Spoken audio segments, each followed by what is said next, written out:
Hello, everybody, and welcome to the Magical Learning Podcast. I'm your host, Jez, and I'm thrilled you're joining us for another fun-filled episode where we sprinkle a little magic on the world of business and leadership. Magical Learning has been running successfully as a training and facilitation company for over 20 years and has partnered with global thought leaders like Robin Sharma and John Mattone. So whether you're a seasoned leader, a budding entrepreneur, or just curious about how to make learning magical, there's something here for you. So grab a drink, grab your favorite snack, and sit back because it's time for some magical learning. Now, first cab off the rank, Danette, our Director of Learning, author and adaptability specialist. How's your week going? Yeah, Jess, I've had a great week. I've been in Melbourne and Sydney this week, and I was just sharing with John that this week, weirdly, I have had 2 tyre punctures and have had to replace all of my tyres because one actually punctured the sidewall of the tyre, and all of my tyres were ready to be replaced anyway. But I want to give a big shout out to Bridgestone Select at Mitchell because their customer service this morning was extraordinary, because as I was driving from the airport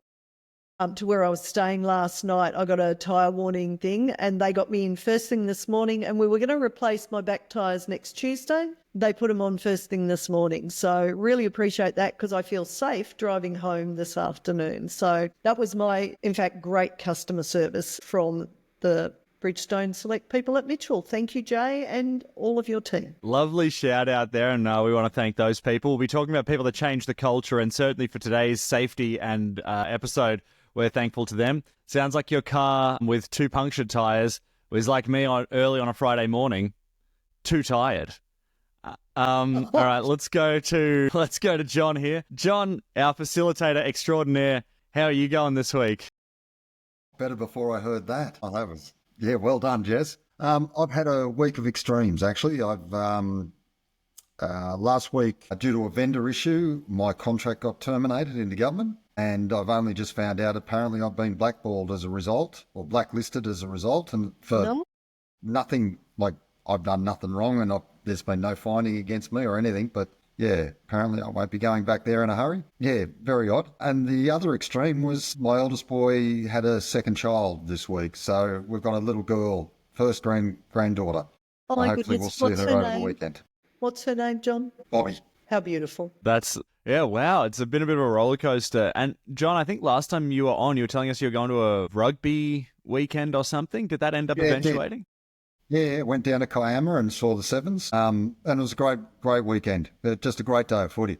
So yeah, if you next year Kiama Sevens, it's wonderful. Yeah, we might have to organise some sort of ML podcast live from Kiama. That'd be hard to take. Well, we're glad you're on today, John. It's always good to see you. And today we're going to be doing another concept Sandbox. So this is a type of podcast where we're going to be talking about a business issue, but for a bit of fun, we're going to be putting it in a context of a fantastical setting. So the thing is, business problems, whether you exist on, the Dow Jones or whether you exist in an intergalactic space federation, you're going to run into some of the same business problems. We thought, why not have a bit of fun with that, and we can share a bit of our insights and knowledge while we talk about this problem. So that's the other thing about it. We're going to be talking about a totally different conversation as well, and we're going to be linking it back to the original business problem and having a bit of fun. So if you like business and you like fun, this is a great way to kind of blend the two. So today, I have told us that the topic is people who changed the culture. That's what we'll be sharing insights, thoughts, and stories about. But does anybody have a context for us today that could be kind of fun? I reckon, I think it's Starship Enterprise with Mr. Spock or Dr. Spock. Star Trek. Star Trek, there you go. Because I was reckoning, because it's Dr. Spock, isn't it? Mr. Spock. Mr. Spock. He's very smart from an IQ perspective, but has a little bit to learn around EQ. So I reckon we could sort of bring in some stuff around, technical versus EQ cultural changes. I think that's great. So I think, John, are you good to go with this one? Yeah, I'm all good. Perfect. Okay, so I think the business challenge that we're going to be looking at here is that the Starship Enterprise, they need a culture reset. That's the challenge that they're facing. They feel like their current culture is not working, and they feel like they need to maybe really go for the full blow it up and reset situation with the culture. And so I guess that's what we'll be focusing on in the background. But first of all, as it is a concept sandbox, we've got to be looking at people's thoughts and insights about the topic. So, Danette, do you want to tell us a little bit about people who changed the culture, what that brought up for you? One of the things I love about culture is we all create the culture, and we obviously deal a lot with leaders, and a lot of leaders don't realise that their behavior, their attitude actually fizzles or goes down in an organization. So as leaders, our behavior is on display 24/7. And that's why we've seen some leaders globally do massive fails when their organisation's been struggling and they decide to, for example, take a holiday and post happy snaps and stuff like that while all these people are dealing with major crises and stuff like that. And it's not just the leader that creates the culture. So I always remember Robin Sharma did this beautiful video of this guy that was basically a cleaner in the male toilet at one of the South African international airports. And when he would see a guy coming towards the washroom, he would actually open the door and he would say, "Welcome to my office." And apparently the men's washroom was spotless. He took such pride in his job, and he didn't see himself as a cleaner in the men's toilet. He saw himself as an ambassador for South Africa, because he was often the first thing that these people encountered once they came off the plane. And so I love that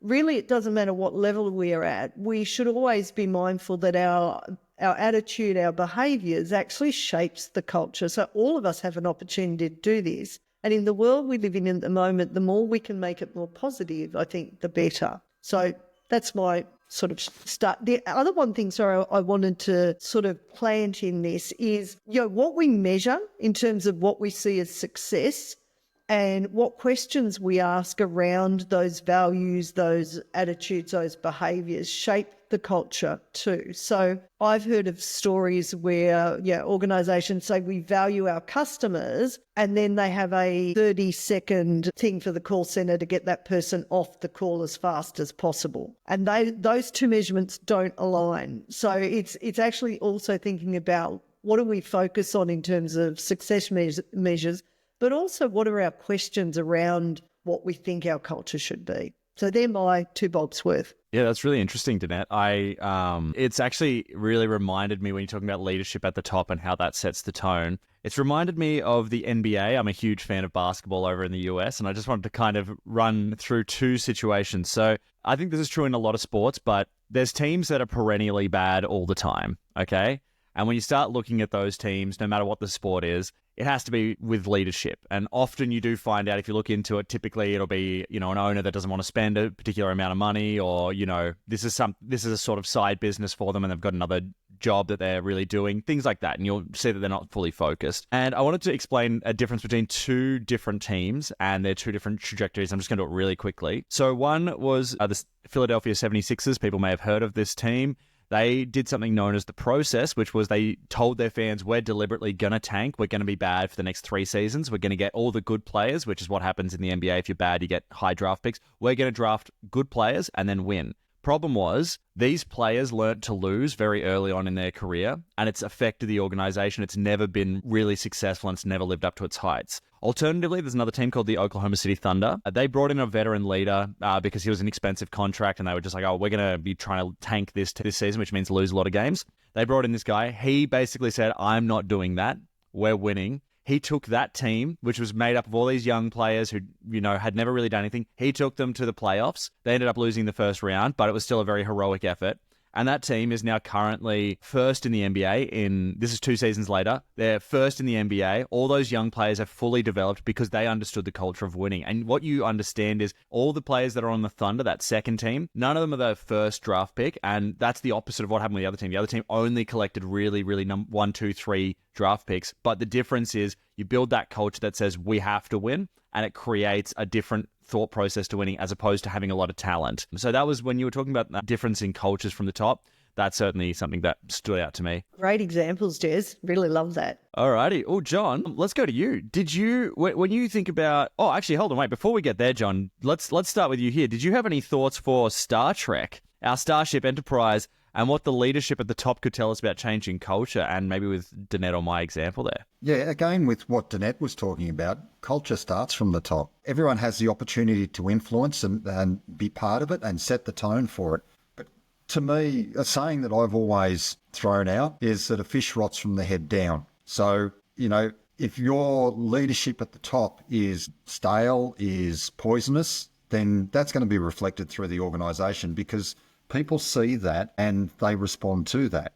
But you can also have pockets of really good culture within an organisation. So it may be that overall the culture is not great in an organisation because leadership's not great, but you can have a great team. You can have great influence around you. So it's that, what is your circle of influence? And that's something that Robin Sharma has talked about again, Danette, that your circle of influence can be quite large or can be anything, but what is your circle of influence? So while you can't control what the leaders do or what other people do, you can control what you do. So in terms of setting the culture, what are your actions saying and what's your language saying? And language is really important too, because if you're quite a negative person in the way you speak, then that's going to be reflected by the people around you. Whereas if you can be positive and go, actually, we can do this, and, it's the and but conversation again that we've talked about in the past, that'll be reflected by the people around you. So your example in the basketball of this older guy coming in and, no, I'm not going to do that. We're going to win.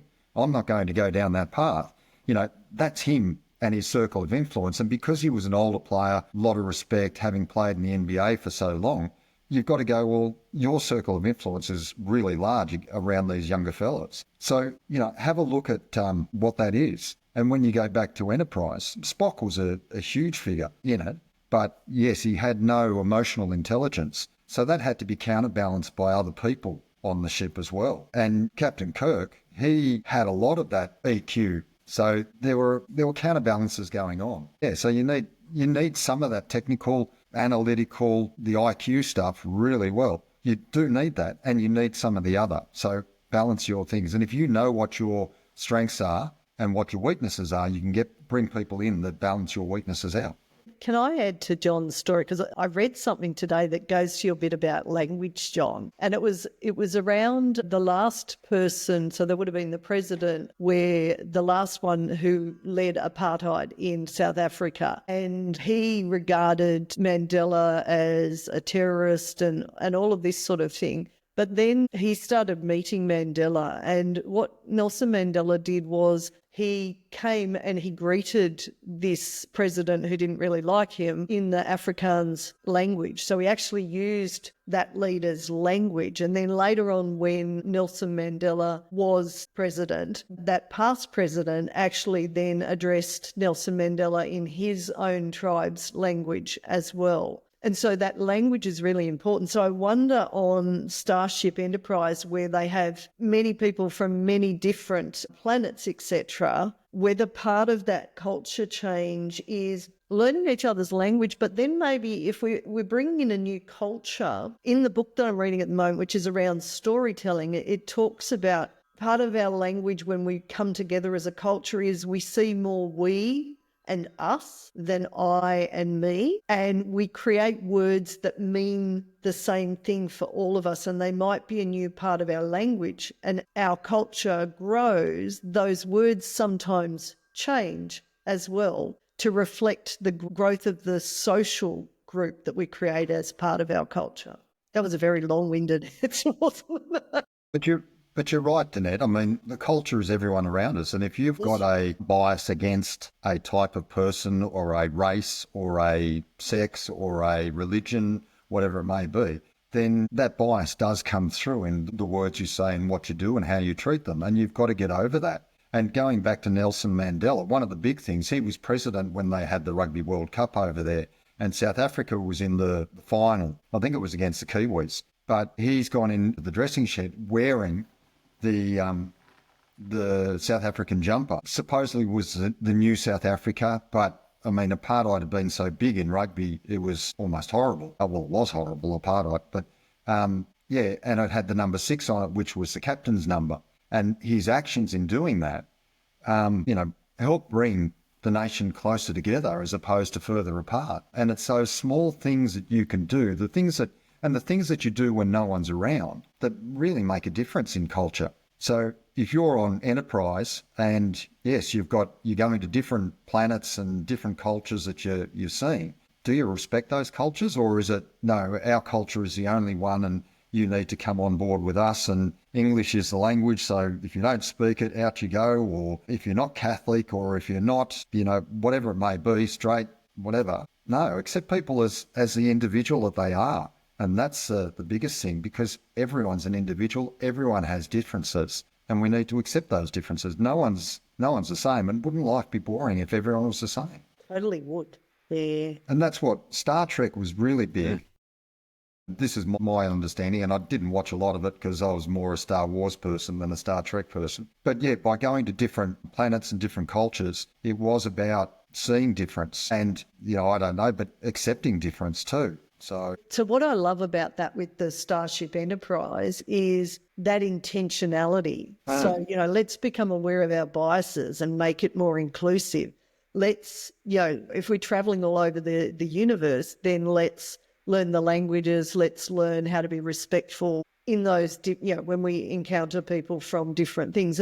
The last couple of weeks, I've literally been doing a lot around unconscious bias and growth mindset. So fun fact, in America, it's either 14 or 16% of males are 6 foot or above. And yet, in terms of CEOs in the US, 60% are 6 foot or above. So those unconscious biases that we all have, and literally there is a bias that says if you walk into a room with strangers and you don't know who is who, you'll look at the tallest person and perceive that they are the leader, because that is one of our weird unconscious bias. And we have about 150 plus different biases. So imagine on Starship Enterprise that let's get intentional about that culture and let's actually help people become aware of the different biases so that they're not playing out and creating a culture that's not inclusive and not, utilising the best not only of the team but of everyone that they're going to be meeting across their trips through the galaxies, etc. And I love your idea, John, of that growth mindset, to be open to new ways of thinking and collaborating with others. And that's one of the wonderful things travel does. So if we want to create a really great culture, travel actually broadens our mind because we get exposed to a whole stack of different things. Love to see someone capturing that on Starship Enterprise and, bringing in all these amazing new ways that we could, that the whole crew could be amazing in their new culture. Yeah, and Enterprise was, you could put the cast of Enterprise or those type of people into any workplace, because that is a workplace. And I've seen it in the variety of different places I've worked at, that it's made up of all different people. And yes, travel helps with that. But nowadays you don't have to travel because a lot of people come travel themselves, and you've got them in the workplace. The variety and the differences that are there and what you can learn from people is just amazing as well. So just all the way back to talking about pockets of good culture, I think that's a really good place to start for any business. If you can start there, if you're trying to change the whole culture, maybe look at what's already working and then maybe think about working backwards from that point. And I love the idea of around trying to include more language. It's around we and less them and us. And I also thought that when we're talking about sort of getting good talent, when you talk about like apartheid South Africa, if they're not using everybody in their country potentially on that team, they're missing out on talent that just easily could qualify, and it's their own loss in a lot of ways. And then I also wanted to say, I was going to talk about my example of people that change the culture, and then we can see how that applies to the Starship Enterprise. Oh, and I also want to say about the Starship Enterprise, it was designed originally to be something that showed the whole world working together. So there was people from all different backgrounds on the Starship Enterprise, even in the original one. And I think from what I remember, the person that created it, Gene Roddenberry, wanted it to be even more diverse, but it was the producers at the time that said, we can't do that at the moment because it's the 1960s or 70s or whatever. So they were already pushing the limits, at that level. But it's because he envisioned a world where we're all working together, so it doesn't matter what your background is. We're all on the same missions. It's a really good example, I think, actually, Mum, at the end of the day. And so Gene Roddenberry could even be one of these people that changed the culture in many ways. But I wanted to talk about something else, which was to do with something that I think people would consider laziness now, but how much that actually positively affects the culture. People that may be considered more like lazy or do lazier things. There's a lot of things that those people actually bring. So my favorite example of this is Hawaiians, okay? When Captain Cook landed in Hawaii, they basically found out that the Hawaiian schedule was they wake up at daybreak, they do all their work before midday, and then at midday onwards, it's free time. So that was their life, and that's a pretty good system. But what that allowed for them to design was surfing, and that's something that doesn't really come to people if you're looking for efficiency and everything like that. It's a relaxing pastime that allows us to feel a little bit more connected to nature. So it's a beautiful activity. And I think skateboarding is like a more modern example of the same thing. Another one that I think helps everybody that would have been considered laziness back in the day is luggage with wheels. I think people would have been like, you should carry your own bag, be strong. But I think we can all agree luggage with wheels is 100% the way to go. Saves all our backs, all our arms. So I think that's another one where laziness actually has helped everybody. And then finally, I wanted to go to people that changed the culture, which was an ancient civilization called Corral, which has solved problems that we haven't solved yet, which is fascinating. So these are people that largely just lived on the land. And they had their own little mini town. This is around the time of ancient Egypt, but it was in South America. And they designed things that we don't even have now. They had earthquake-proof housing. And the way that they did that, because they're in such an earthquake-prone area, they actually built all their foundations and their walls as essentially stacked thin rocks in sort of cages. And so when the earthquake would come, it would just sort of shake, but it's designed to shake so they would be good. So again, these are people that probably weren't doing too much in their day, but that allowed them to come up with these unique ideas around sort of environmental, how to use the environment and how to not be affected so badly. And so I guess for me, what I'd be thinking with Star Trek potentially in this case is that is there, well, in the interest even of efficiency and maybe even for the mental health of the people, what is it that we can produce in space with free time? Because I'm sure there's different activities that, you can't access on Earth. What can we produce in space in free time? And then also, can that contribute to the mental health in other ways of the crew? So anyway, these are my examples. And I love that, Jez, because we know that the brain does the heavy lifting, not when we're working really hard, but when we're on break. So it makes total sense that the Hawaiians would come up with things like surfing, that Corral, which I'd never heard of, that's pretty amazing, would create these earthquake-proof houses. And can I say, as a person who travels a lot, luggage with wheels is a game changer. So I really liked that idea of, again, intentionality in the culture. If you think about, some of the big tech companies used to have 20% time where they would give their people time to do things that they enjoyed and they get paid to do that. And then if they were successful, they'd become part of what the corporates did. The other person I wanted to bring in terms of culture and intention, and particularly to start to think about how a person at the top really can change a culture, Ted Lasso. Now, come on, there's someone who was brought in by the boss to basically fail because he knew nothing about soccer or football, as they call it in the UK. But he brought this beautiful, really positive personality and that believe poster and all of those sort of things. That also reminded me, he would see the best in his people. And so, again, I love that writer, Gene Roddenberry, actually sort of wanted to create a really diverse thing. I didn't know that about the intention of the Starship Enterprise was around the whole world working together and that whole diversity. That show's been around since I was a child, so it's years old. What a great, so that vision also is part of the culture. And I love that he had that vision. Pity about the producers not making it as diverse as possible. But I also reckon you bring in a bit of positivity into that, even through something like a Ted Lasso perspective, might be helpful too. Yeah, I think you're right. I think that maybe they should get the Spock and Ted Lasso combo going, and they'll have the perfect counterbalances going.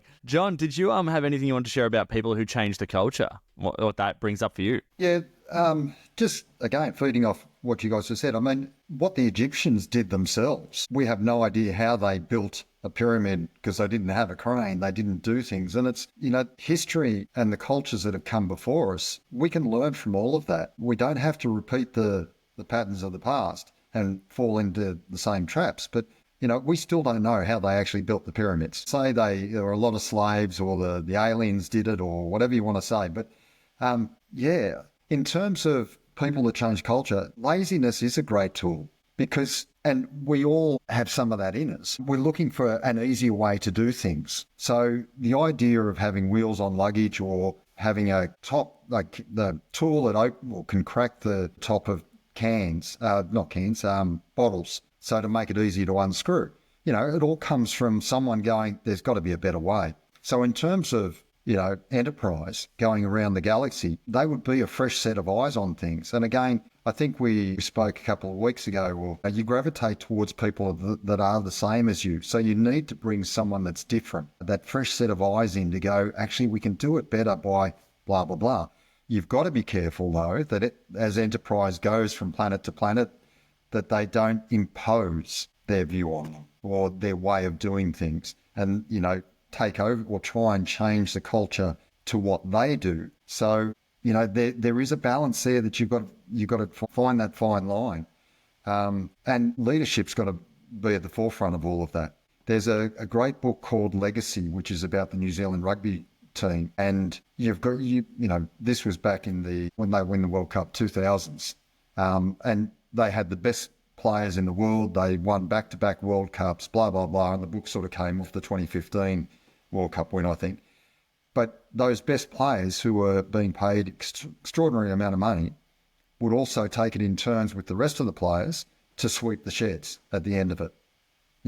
Clean up their mess, that they worked together as a cohesive unit and, they did the small job, not just take all the glory. So, there are things like that you had great players who were terrible trainers, but everyone suffered because of that. So everyone would do extra laps and it brought, that peer group pressure would bring people up. So peer group pressure is something that, you can, and again, it can be negative and can be positive, but how are you using that to actually influence the culture and improve things? And John, I love that because that's that intentionality of values and how they show up in behaviours. So you used the term before, the yes and, which is about the continuous improvement and not sort of going, this has to be the answer. And that beautiful thing about sweeping the shed, cleaning up their messes, because if we're not humble, no matter what our level of success, then we start to get, and Robin used to talk about it, that businesses would go into a decline because they'd start resenting their customers rather than realising that their customers pay the bills and that sort of thing. So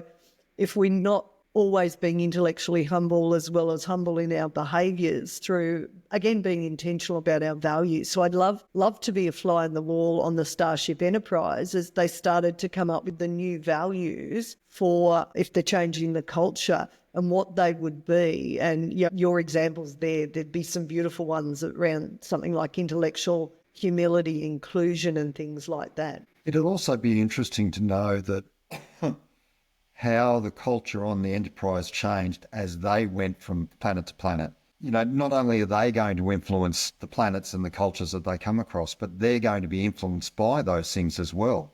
So what did they take away from it? How was the Enterprise different from day one to day, 100 or episode 5,000 or whatever they're up to nowadays? I mean, it's been going since 1836. And how did the influence, and you talk about Gene Roddenberry and sort of saying it's going to be a culture of the whole world on the Enterprise and we're going to demonstrate that. I mean, that in itself would have made a huge impact into mainstream culture, because back then there was still segregation, there was still apartheid, there was still all sorts of things happening in the mainstream world, but people are tuning in on their TV or at the movies and they're seeing this integration of culture and it's like, that can happen. We're allowed to mix with other people. And kids, look at kids, because kids innately just play together. There is no black, white, red, green, blue, brown, gay, straight, whatever, take your pick. It's just, we're kids and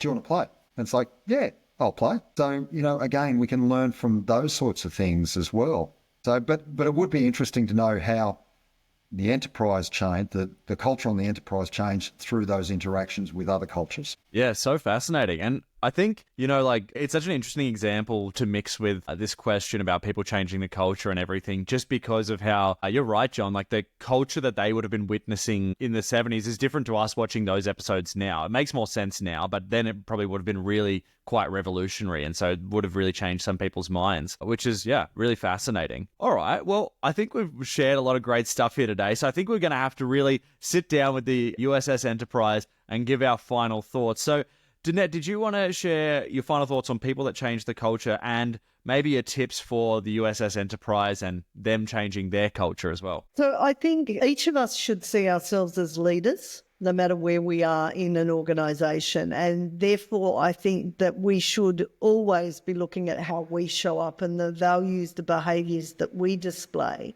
And on Starship Enterprise, I love John's idea of let's map the changes as they go from planet to planet. And I really love how the writer actually had that concept of inclusion from the start. And literally back in those days, it would have been quite radical, even just to have females on I was going to call it the flight deck, I don't know what it is, but where, the captain and that would have been quite radical back in those days. So for Starship Enterprise, if they turned up today, what would that look like in terms of an incredible culture where maybe it's not just the world that they're bringing into it, but they're bringing in the galaxy and all of the different things from there. And not imposing, but actually learning and growing. Super excited.